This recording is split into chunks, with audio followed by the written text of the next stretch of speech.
Bonjour à tous, dans cette vidéo nous allons voir ce qu'est le sens de variation d'une fonction. Donc on va parler de fonction croissante, de fonction décroissante sur un intervalle. On verra aussi la notion de tableau de variation et on parlera aussi de maximum et de minimum d'une fonction sur un intervalle. Alors on commence par parler du sens de variation d'une fonction et on va expliquer ce qu'est une fonction croissante sur un intervalle. Si on regarde le graphe qui est à droite, qui représente une fonction qu'on appellera croissante sur un intervalle, eh bien on voit que les valeurs de f, les valeurs de la fonction, ne cessent d'augmenter. Donc l'idée c'est ça, c'est si une fonction ne cesse d'augmenter sur un intervalle, eh bien on dira que c'est une fonction croissante sur cet intervalle. Alors ça c'est pour comprendre la notion de fonction croissante, mais il y a une vraie définition mathématique derrière, et donc la définition est la suivante. Donc on dit qu'une fonction f est croissante sur un intervalle grand I si eh bien, on prend A et B, n'importe quel antécédent dans un certain ordre, A plus petit que B, eh bien, leurs images f de A et f de B eh bien, sont dans le même ordre. Autrement dit, si A est plus petit que B, alors f de A est plus petit que f de B. Alors pour comprendre ça, on regarde le schéma. Ici, nous avons un antécédent A qui est plus petit qu'un autre antécédent B. Et nous voyons que l'image de A par la fonction f eh bien, est plus petite que l'image de B par la fonction f, et donc ça c'est ce qui va caractériser des fonctions croissantes. Si on prend n'importe quels antécédents dans un certain ordre, leurs images sont dans le même ordre. Ici, a est plus petit que b, et on voit que f de a est plus petit que f de b. Alors la remarque dit qu'autrement dit, si une fonction est croissante, alors lorsque deux antécédents sont dans un certain ordre, eh bien leurs images restent dans le même ordre. On va définir maintenant ce qu'est une fonction décroissante. Alors le principe sera le même. Donc, regardons tout d'abord le schéma ici. Nous avons une fonction qui est décroissante. Donc nous voyons que les images sont de plus en plus petites, que les images ne cessent de diminuer. Et donc effectivement, l'idée d'une fonction décroissante, c'est une fonction qui ne cesse de diminuer sur un intervalle. Donc on dira qu'elle est décroissante sur cet intervalle. Comme pour les fonctions croissantes, il y a une vraie définition mathématique derrière la notion de fonction décroissante. Et donc la définition nous dit qu'une fonction f est décroissante sur un intervalle grand I, eh bien lorsque si a et b sont deux antécédents tels que a est plus petit que b, alors l'image de a est plus grande que l'image de b. Autrement dit, nous voyons que si on a deux antécédents qui sont dans un certain ordre, une fonction croissante va renverser l'ordre des images. Et ça, on peut l'illustrer sur le schéma suivant. Donc ici, nous avons un antécédent a qui est plus petit qu'un antécédent b, et nous voyons que l'image de a par la fonction f qui est décroissante eh bien, sera supérieure à l'image de b par cette fonction f. Voilà, donc l'idée c'est qu'une fonction décroissante va changer l'ordre entre les antécédents et les images, alors qu'une fonction croissante, elle gardait l'ordre entre les antécédents et les images. Et donc la remarque nous dit que si une fonction est décroissante, lorsque deux antécédents sont dans un certain ordre, leurs images sont dans l'ordre inverse.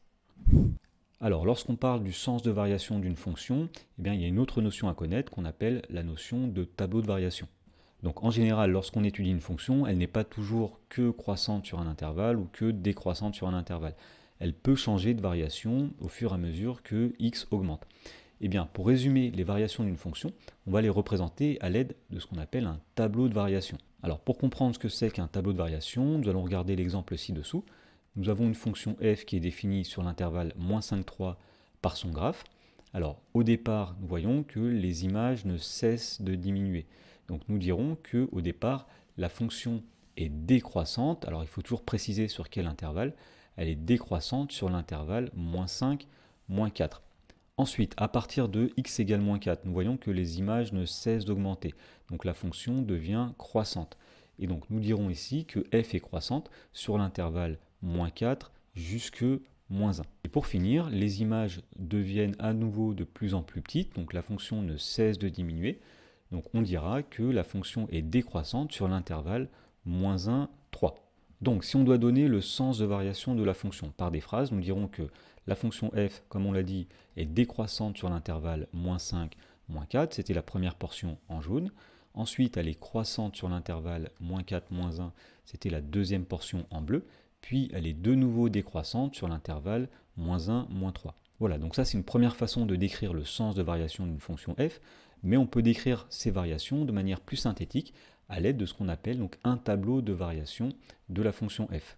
Alors pour faire un tableau de variation d'une fonction, dans la première ligne, nous allons mettre les antécédents. Donc ici nous mettons x pour représenter les antécédents. Alors tout d'abord, la fonction est définie de moins 5 à moins 3. Donc nous mettons moins 5 tout à gauche et 3 à droite. Et dans la deuxième ligne, nous allons mettre la fonction f et nous allons indiquer ses variations. Lorsque la fonction sera décroissante sur un intervalle, nous mettrons une flèche qui va vers le bas. Lorsque la fonction est croissante sur un intervalle, nous mettrons une flèche qui va vers le haut. Et donc si on reprend la fonction qui était tracée à gauche, au départ nous avions dit qu'elle est décroissante sur l'intervalle moins 5, moins 4. Donc si x est compris entre moins 5 et moins 4, eh bien, nous mettrons une flèche qui va descendre. Alors nous mettrons aux extrémités de cette flèche les images. Ici, l'image de moins 5, nous voyons sur le schéma que c'est 4. Donc nous mettrons en haut de la flèche le nombre 4. Et en bas de la flèche, nous mettrons ici l'image de moins 4. L'image de moins 4, c'était moins 1. Ensuite, à partir de moins 4 et jusque moins 1, donc sur l'intervalle moins 4, moins 1, nous avons dit que la fonction est croissante. Nous allons mettre une flèche qui va vers le haut. Et l'image de moins 1 par la fonction f, eh bien, nous voyons ici que c'est 3. Donc nous allons mettre 3 au sommet de la flèche. Et enfin, lorsque x est compris entre moins 1 et 3, sur l'intervalle moins 1, 3, la fonction est décroissante. Donc nous mettons une flèche qui descend. Et pour finir, on met en bas de la flèche l'image de 3. L'image de 3, nous voyons que c'est moins 1. Donc nous avons indiqué ici ceci grâce au moins 1 dans le tableau. Pour finir sur les notions qui sont à connaître, quand on parle des variations d'une fonction f, eh bien nous allons parler d'extréma d'une fonction. Alors extréma, c'est le pluriel d'extrémum, c'est-à-dire on aura soit un maximum, soit un minimum. Alors on va commencer par définir ce qu'est le maximum d'une fonction sur un intervalle. Alors si on regarde la courbe ici de la fonction f qui est tracée, nous voyons qu'il y a un endroit où les valeurs sont les plus grandes, c'est-à-dire ici. Cet endroit-là, on appellera ça un maximum. Et donc la définition nous dit que f de a sera le maximum de la fonction f sur l'intervalle grand I, si pour tout x dans l'intervalle grand I, l'image de x est toujours plus petite que l'image de a. Et effectivement, si on prend n'importe quel nombre x en abscisse ici, on voit que son image sera toujours plus petite que f de a. Donc si on prend un autre x par exemple ici, son image sera aussi plus petite que f de a. N'importe quel nombre x sur cet intervalle aura une image plus petite que f de a, puisque f de a est le maximum. Alors la notion de minimum, disons, est analogue. Ici nous avons une fonction qui possède un minimum en b, tout simplement parce que si on prend n'importe quel nombre x dans l'intervalle, nous voyons que son image sera plus grande que l'image de b. Donc la définition est la suivante, on dit que f de b c'est le minimum de la fonction f sur un intervalle grand I, si pour n'importe quel nombre x dans l'intervalle, l'image de x est toujours supérieure ou égale à l'image de b. Alors dans ce cas-là, on dira que le minimum est atteint en x égale b, et de la même façon, quand on a un maximum, ici, puisque c'était quand x égale a que nous avions un maximum, le maximum étant f de a, on dira que le maximum est atteint en x égale a. Pour finir, nous allons voir comment utiliser un tableau de variation pour comparer des nombres.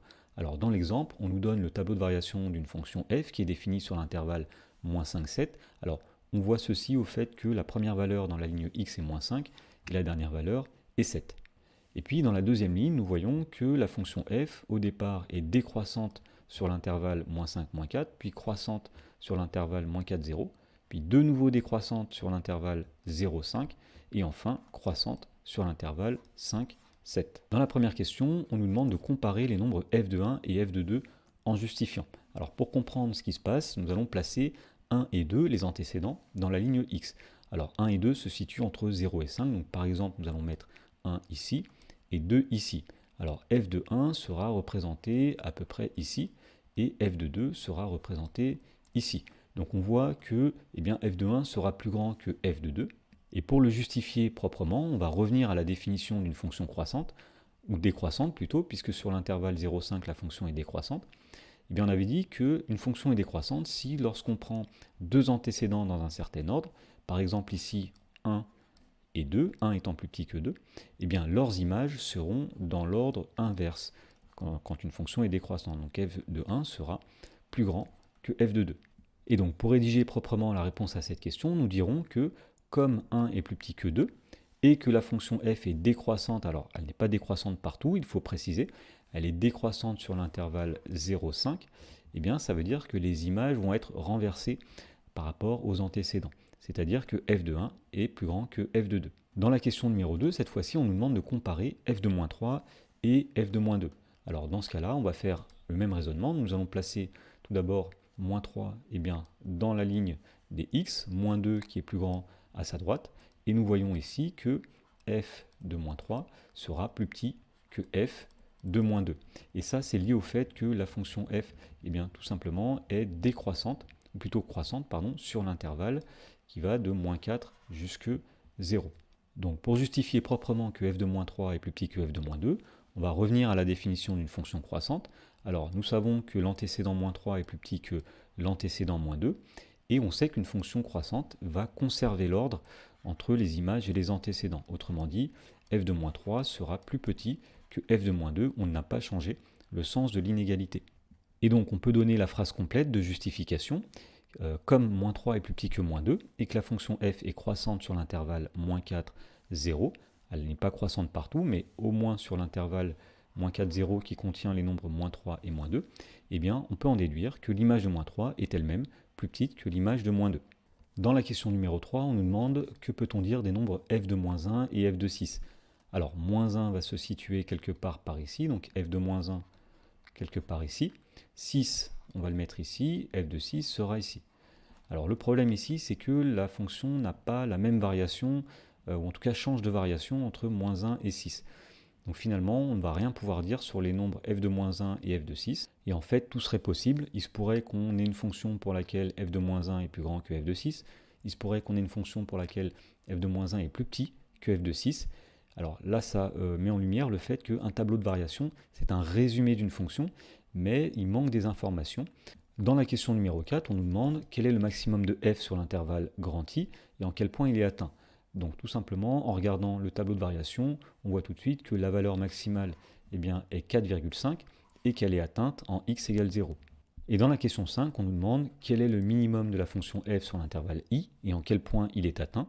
Alors on voit que la valeur minimale ici est moins 3, et en fait il y a deux endroits où la fonction atteint ce minimum. Un premier endroit ici, quand x est égal à moins 4, donc tout d'abord le minimum est atteint en x égale moins 4, et il y a un deuxième endroit qui est ici, lorsque x égale 5, on a aussi une image qui est égale à moins 3, donc le minimum est moins 3, et il est atteint en x égale moins 4 et en x égale 5.